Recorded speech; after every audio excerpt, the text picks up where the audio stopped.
Good day, brethren. I greet you in the name of Jesus Christ, and I thank God for another day like this to share the word of God with you. Today, what I want us to discuss is hypocrisy. Hypocrisy.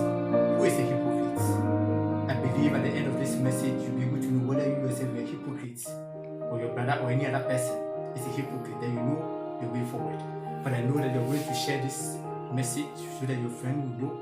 You're going to subscribe. You're going to leave your comments so that I know how you relate to this message. Before that, let's pray. Our Lord and Master Jesus, Father, we thank you. We thank you for another day like this, for giving us a privilege to share your word. We pray that you take absolute control so that everything is successful in Jesus' name. Amen. My brother, I want us to look at hypocrisy in 4 dimensions. And this 4 dimension, at the end of that 4 dimension, you'll be able to know whether you fall into any of them. Because hypocrisy is now killing our world. It was killing the world, the ancient of days, and now it is also happening. Now, let's look at the first form of hypocrisy.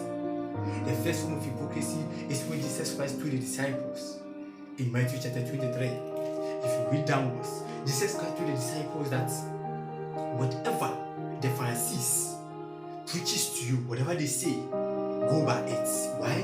He told them that now the Pharisees are in the seat of Moses, which means that the Pharisees are there to instruct them, they are there to correct them, they are there to rebuke them, they are there to help them know the truth, because they were first in the scripture. So Jesus Christ told them whatever they will say, you people should go by it, but do not emulate their character. Why did Jesus Christ tell them not to emulate their character? He told them because the disciples, the Pharisees, do not practice what they preaches. They preaches another thing, and they practice another different thing. So Jesus Christ is telling them that they are hypocrites. So he even told the Pharisees, that you Pharisees, in the verse 11 of Matthew chapter 23, he says, you people shut the doors of other people, and you people too are not ready to enter the kingdom of heaven. Why is Jesus Christ saying that?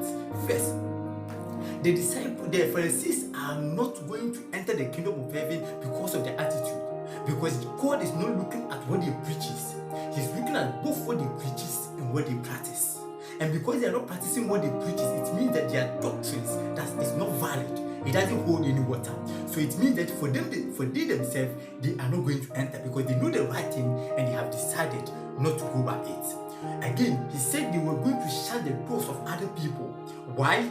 Anyone who sees a preacher, let's take an example, for instance, that those prominent people in our world today, those speakers, those preachers who preach and people see them that indeed they are very powerful and their messages are very powerful. Now, such a person that you have trust in that person, you have had faith in that person that this person is a man of God. Then you see that person messing up with a lady, messing up with a prostitute in a hotel, doing something, fighting over unnecessary things, arguing over unnecessary things, doing things that are uncalled for. The person who is not a Christian will vow not to be a Christian, because in the mindset of everybody, for someone to be a Christian means that the person is going to exhibit or emulate Christ-like character. The person is going to lay down some foundations, lay down some procedure for other people to see that indeed this person is a follower of Christ. And now this person, same person who is preaching the gospel of hope, the salvation message, is doing otherwise. The person will say, I will never go to church.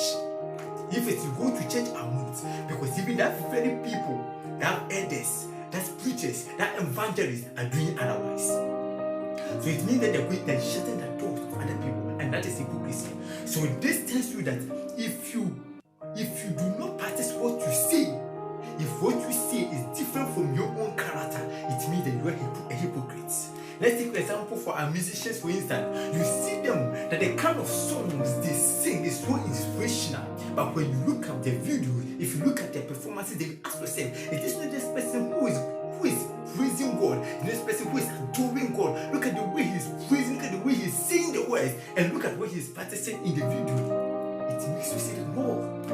It now even boils down your spirit to watch those movies or to watch those videos or even to listen to those music. And first, the way you understood it will be different after you watch the video. Let's look at the second part, the second dimension of hypocrisy. Jesus Christ said in Matthew chapter 7, verse 3 to 5, and I read, He said, and why behold you the mote that is in your brother's eye, but consider not the beam that is in your own eye? Or how would you say to your brother, let me pull out the mote out of your eye, and behold, the beam is in your own eye? You hypocrite, first cast out the beam out of your own eye, and then shall you see clearly to cast out the mote out of your brother's eye. This is what Jesus Christ is saying. That another hypocrite, someone who to be called a hypocrite, is someone who sees the fault of others and do not see the fault of his own. He is a fornicator, but he doesn't see it. He sees someone who is a thief. He insults, but he doesn't see it. He sees someone who fights. These are hypocrites. For them, whatever they do, they know it's bad, but they don't care. So by they always criticize other people. And now when they do that, the other people also find it very difficult to accept their message. Why? Because you know that you are in a certain condition. Your situation is even worse than mine. And you are there to come and correct me or rebuke me. Why do we say that?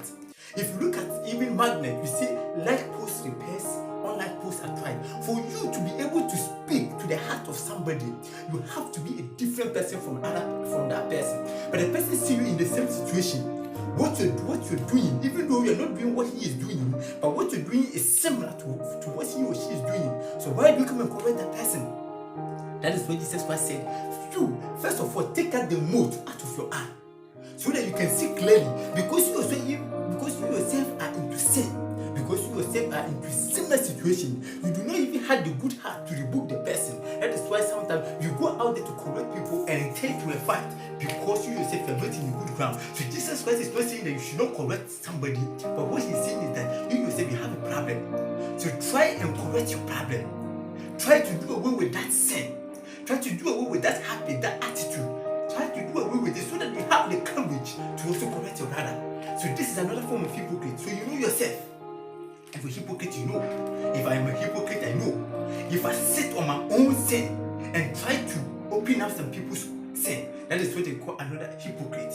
Let's look at another dimension of a hypocrite. Another dimension of a hypocrite is that there are the people who pretend to be who they are not.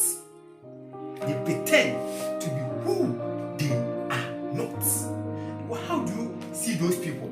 If you look at a guy going to propose to a lady, he knows very well that he's going to sleep with the lady and down the lady.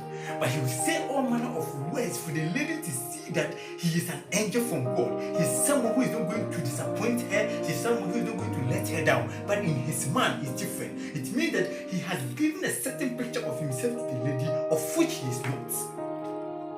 Those people do not portray their real identity. Who they are, they hide it. And that is why our world is suffering today. Because the musician, because the politician will sit down and say some certain things, you know that for me, I can never do this to the people. I can never do it for them. But he will continue to say it. Why? He has had the real identity. He knows he is a troublesome person, but he comes to us as a good person, as someone who is there to come and help us and even promote peace. Meanwhile, he is the one who is going to cause rout, pandemonium in our country. These are the very people. And they are so dangerous to the extent that whenever they come to you, they look to be people who are there to help you. If you look at companies, the very people who are hypocrites, who are killing the company, are the people, the managers and the employers begin to like. Why? They do everything for this is manipulation. They will do everything to win your hearts. And after that, they break your hearts. These are another type of hypocrisy that is in our world today. That is another form of hypocrisy. How can you look at another form of hypocrisy?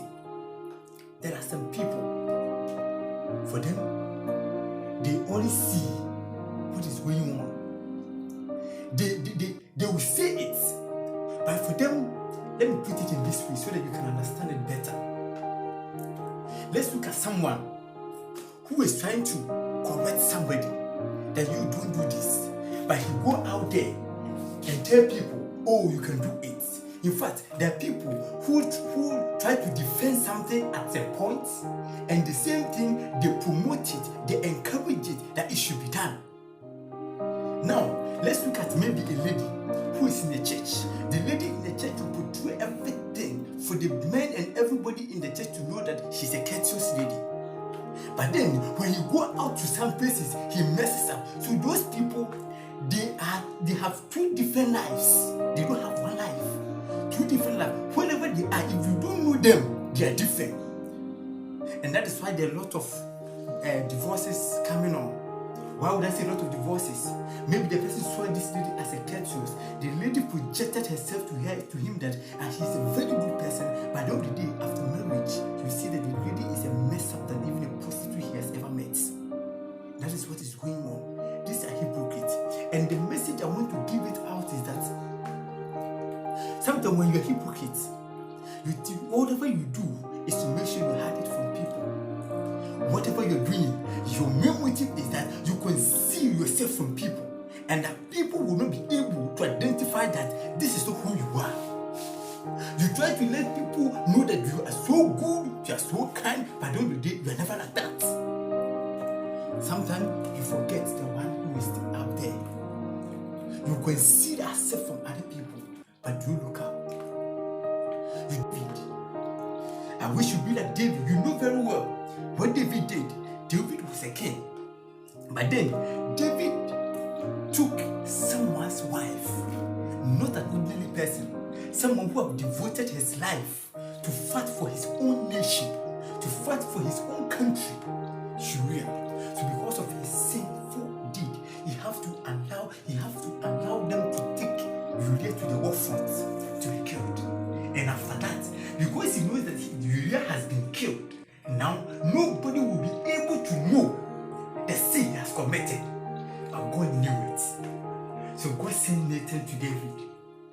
And after Nathan narrated a similar story to David, David said, no, this person shouldn't live. But he himself has done it. This is the kind of hypocrisy I'm talking about. But Moses, David look at those things and he look at how Nathan rebuked him and how God saw everything he was doing. David said something, and that is what I want us to look at very well. Let's go to Psalm 139. Psalm 139. David said, oh Lord, you have searched me and know me. Oh Lord, you have searched me and you have known me. You know my sitting down and my rising up. You understand my thought afar off. This is what David is saying. After David looked at all what has happened, all the measures he put in place, thinking that he has hide it from people, thinking that he has been able to succeed in hiding it from people, he knew that now God is aware of whatever he's doing. So he said, God, you have searched me and know me. So you be hypocrites, trying to conceal it from people. David is trying to let you understand that God has searched you and he has known you. Wherever you sit to plan, wherever you stand, even your thoughts, God knows it afar off. Before you think about it, God is aware. God is aware. Let's continue. In the verse 3, he said, you compass my path and my lying down, and are acquainted with all my ways. Whatever I do, I can never hide it from you. There is nothing I can hide it from you, because nothing can be hidden from you. And the part that I want us to look at very well is the verse 7. Say, where shall I go from your spirit, or where shall I flee from your presence? Pastor, elder, deacon, choir master, that you are messing up out there. You're giving people different attitude. You're giving people the different aspect of your life. That you are not real, but you're giving them the real, and people consider you as someone who is drawing them closer to God. David is saying that you're hiding it from people, but where can you hide? From the Spirit of God? Or where can you hide from the presence of God? In the verse 11, he says something. He said, if I say, surely the darkness shall cover me, even the night shall be light about me. Yes, the darkness has not from you, but the night shines as the day. The darkness and the light are both alike to you. To God, there is nothing like night, and there's nothing like day. To us human being, there is a day and there is a night. And that is the main reason why you were able to hide it from people. You go to the night, in the night, and do some mess thing. You do some bad things, and you come to the daylight as if you are an angel. But to God, whatever you do in the night, it's like you've done it in the day to God. That is what David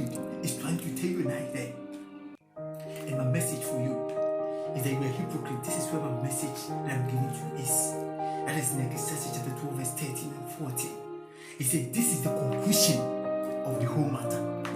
That fear God and keep his commandment. For this is the whole duty of man. For everything, be it secrets, everything secret, be it good or evil, will come to judgment. So whatever God is expecting from you is that you fear him, not human being.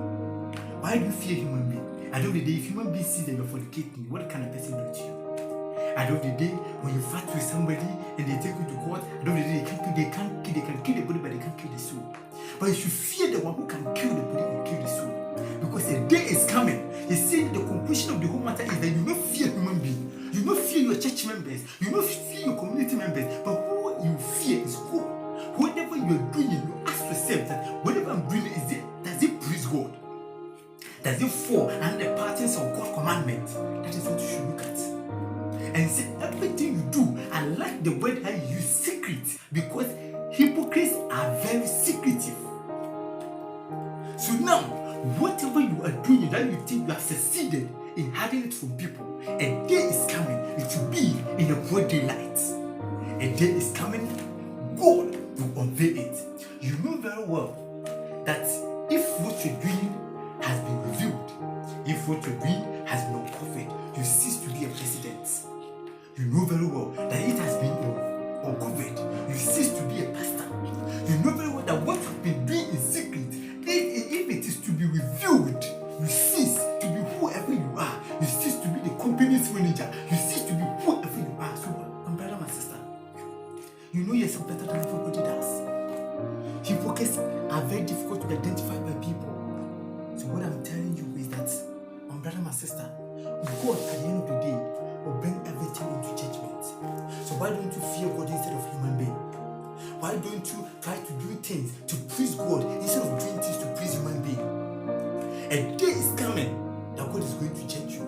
So I wish you and I will agree and say the same prayer that Moses, that David said in Psalm 139, that is the verse 23. I want us to read the verse 23. He says, search me, O God. Search me, O God, and know my heart. Try me and know my thoughts, and see if there be any wicked way in me, and lead me in the way of everlasting. This is what David is saying. He's asking God to search him. Why don't you also ask God to search you?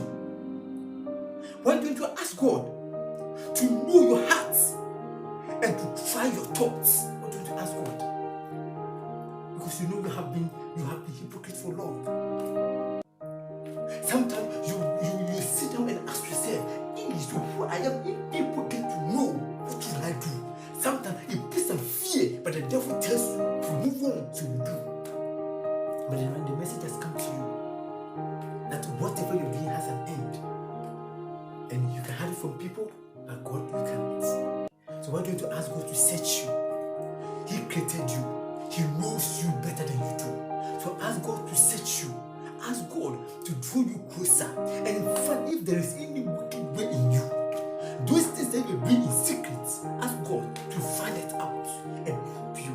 Because a day is coming. If you don't do it, the version said that Jesus Christ will vomit you out of his head, out of his mouth. So my brother, I'm not here to talk to you that much. But I'm here to say that if you're a hypocrite and you don't repent, a day is coming, you don't have a stand. A day is coming, Jesus Christ will descend, and as he descends, you don't have the power, you don't have the courage to look at him. A day is coming, you will die, and when you die, everything is over. Contemplate on this message, ponder on it, and make sure that you assimilate it into your life, and make sure that you live with it. And I know that God is going to bless you, and I know that your life will never